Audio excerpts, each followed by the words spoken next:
पिछले एपिसोड्स में आप देख रहे हैं कि रिचर्ड मूरे और चार्ल्स धर्मशाला के एक तिब्बती स्कूल में पहुंचे हुए हैं, जहां बच्चे उनसे सवाल पूछ रहे हैं। सवाल और जवाबों का तीसरा दौर शुरू करने से पहले हम आपको बता दें, रिचर्ड मूरे ने क्षमा और सुलह की एक ऐसी मिसाल पेश की है जो मानवता के इतिहास में दर्ज है। रिचर्ड मूरे 10 साल की उम्र में सैनिक चार्ल्स की गोली से अपनी दोनों आंखें गंवा बैठे थे, लेकिन अकल्पनीय दुख और भयानक अनुभव का सामना करने के बावजूद उन्होंने चार्ल्स को क्षमा कर महानता का परिचय दिया। पेश है रिचर्ड मूरे और धर्मशाला के स्कूली बच्चों के बीच चल रहे सवाल और जवाबों का तीसरा दौर। I heard about your story and that, so without studying my question, I would like to take a bless from you. So, can I have permission to come up? Yeah. You to bless him. You know, to come up on the stage. Yeah, come up. I have to say I've never blessed anyone before, but you are it.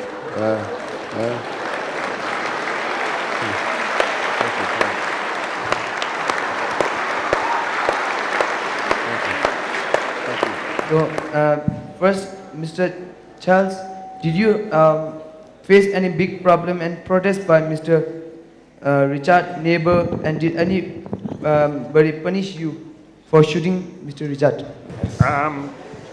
Basically, immediately after the event, there was an inquiry by both the military and the police, and they were of the opinion, in the circumstances prevailing at the time, that the action that had been taken was justifiable. Not the outcome, and this is the thing. Firing a rubber bullet to make people disperse was a pretty normal thing. And had that happened, Richard wouldn't be here now, in the way it happened. Had he not been blinded, had he just run away, it would have been that was a normal way of things happening in Ireland. The tragedy was in the effect that I had having fired that rubber bullet. And the one thing I can tell you I have in common with everybody in this room, every single person, is I am not blessed with the ability of foresight. And as I have said many times in my life, if I had known what the outcome of that pretty standard procedure was going to be, I would never have fired that rubber bullet. And if indeed I had fired that rubber bullet with the intention of blinding a 10-year-old child, I can assure you I would not be sitting here now. I could not live with myself if that had been my intention. It was never my intention. So, Mr. Richard, I have a question that just a few days before in our school we had a debate on the Dalai Lama is world leader more than Tibetan leader. So from your side, what do you think the better with reason? The Dalai Lama, His Holiness is a world leader, absolutely. I mean, he is a Tibetan leader as well, and he belongs to Tibet and the Tibetan, the Buddha faith, and you are very, very blessed to have him. But I see him as a world leader. I suppose what I could say to you, for those of you that maybe don't realize it, His Holiness is respected everywhere in the world. He is a man of peace. He is a man of profound thought. And wherever he goes, he is totally respected, wherever he goes. So, and many, many people, many millions and billions of people look up to His Holiness. So I see him very much, absolutely, as a world leader. He is a world leader.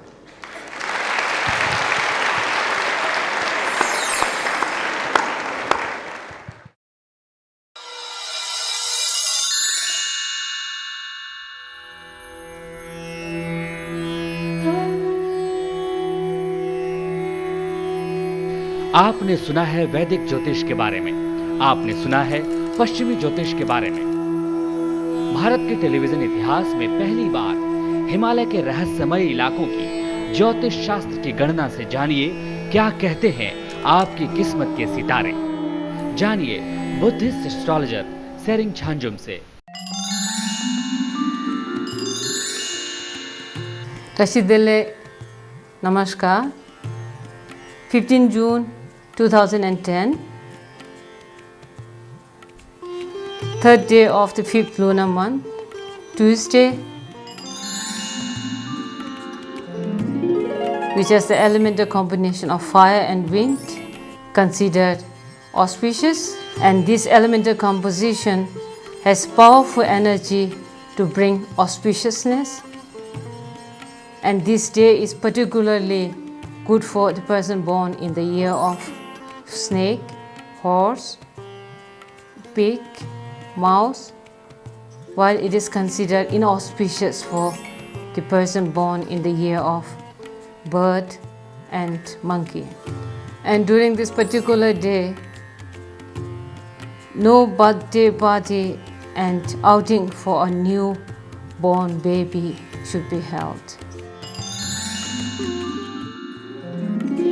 16 June 2010, fourth day of the 5th lunar month, Wednesday,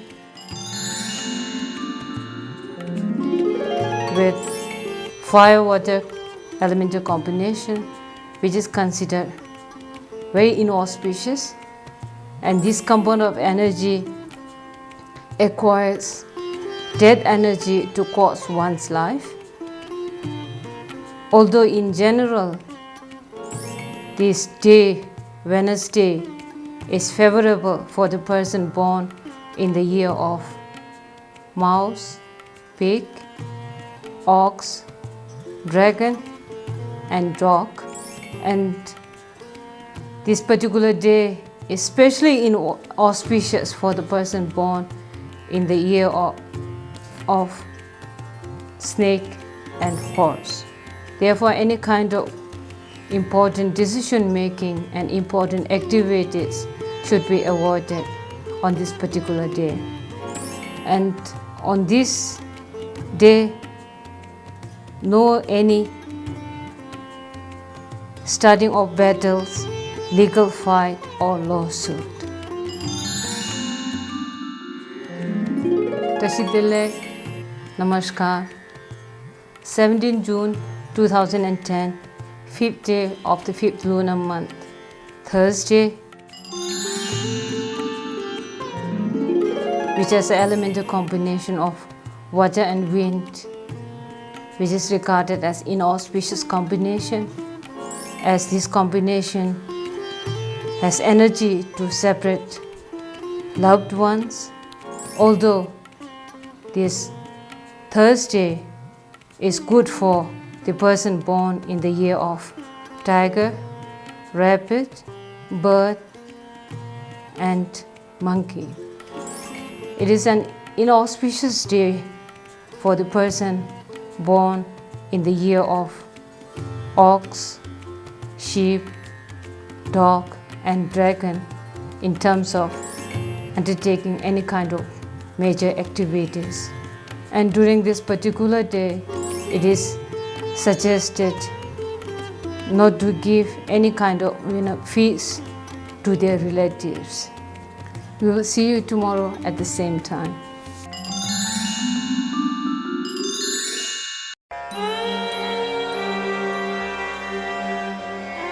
बुद्धं शरणं गच्छामि। क्या है भगवान बुद्ध का दर्शन? बौद्ध धर्म का गूढ़ ज्ञान। कैसे मिले दुख से मुक्ति? कैसे पाएं बुद्धत्व? क्या है धम्मम? क्या है संघम? ये कार्यक्रम आपको हर रोज दे रहा है ऐसे तमाम सवालों के जवाब। आज बौद्ध धर्म के प्रकांड विद्वान परम पावन दलाई लामा से जानिए भगवान बुद्ध का दर्शन और बौद्ध धर्म का सही ज्ञान।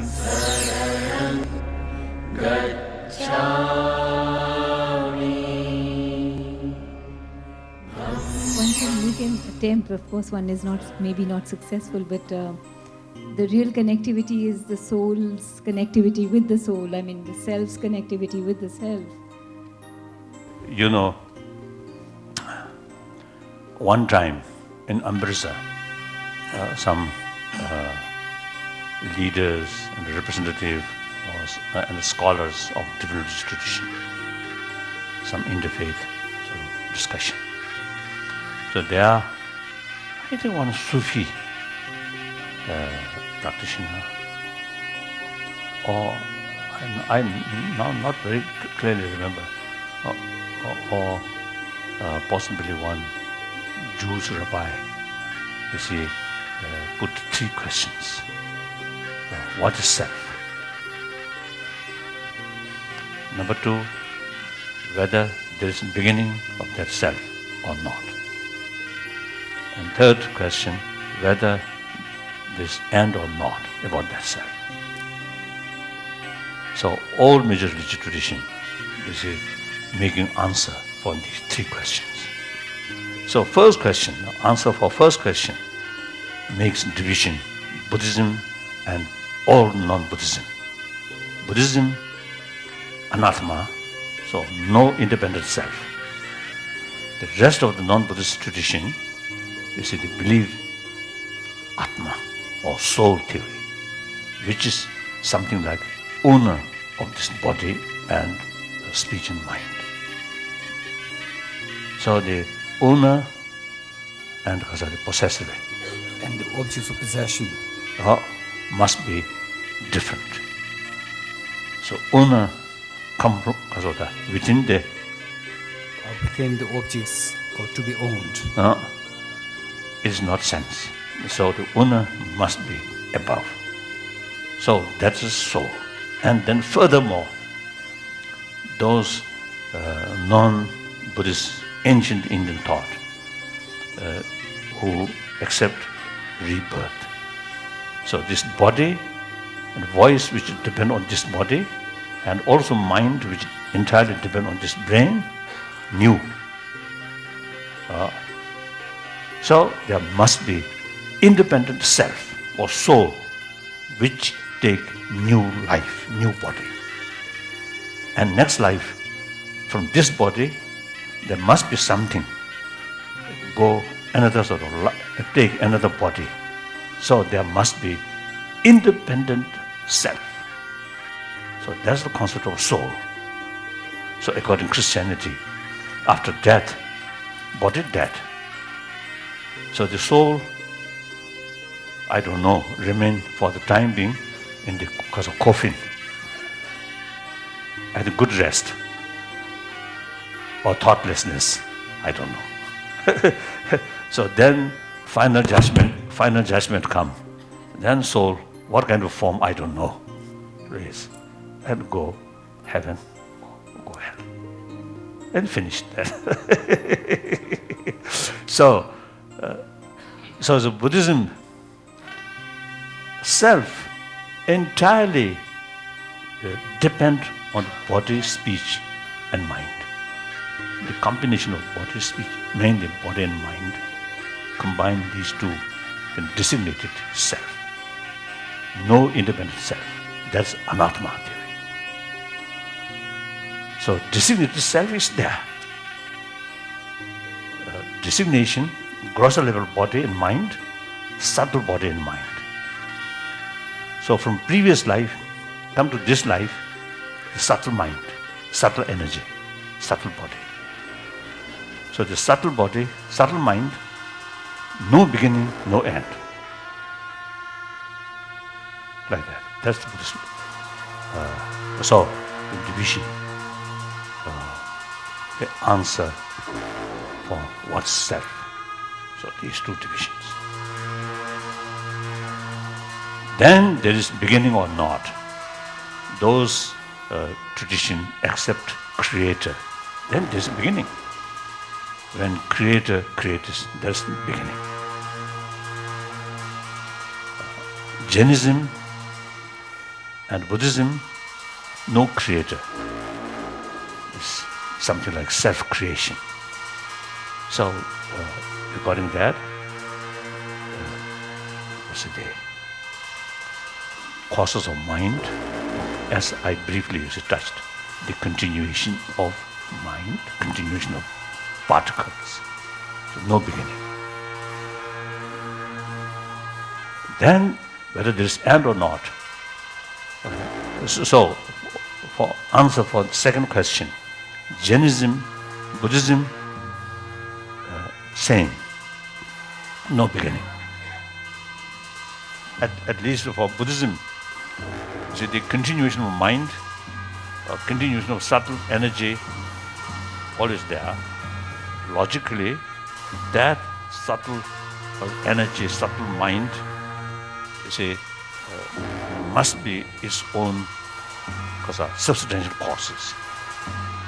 So that means, substantial means like making,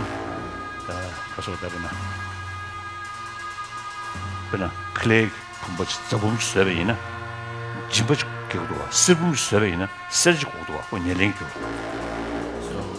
For example, if we wish to make a clay pot, we need the substantial cause, which is the clay. And if we wish to make a golden pot, then we need to have the substantial cause, which is the gold itself.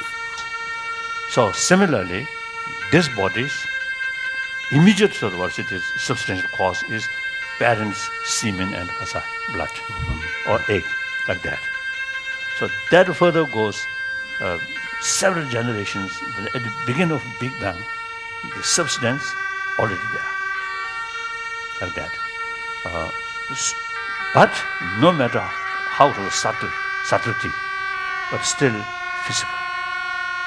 So mind is something different. So very different, formless.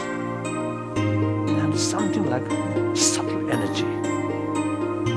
With combination of this body, the different level of mind develop, such as senses of organs.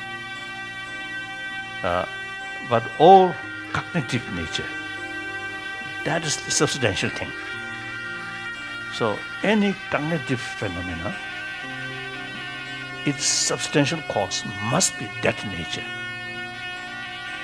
So that's the reason, that's the logic. We believe continuation. And then on top of that, there are people who actually remember past life. Isn't it? Some may not be, I think, false, but some I think are very true. Actually, I met some Tibetan who actually come from Tibet on the insisting, my home is India. And when they reach India, they insist my home is South India. Then finally reach one of Tibetan settlement. When parent with that child, with the boy, reached there, then that boy actually led their parent to one monastery. Within the monastery, one building, one small house. He led there. Then when he reached that room, he said, now this is my room. Then he mentioned in one box, my glass there. Then open it, glass there.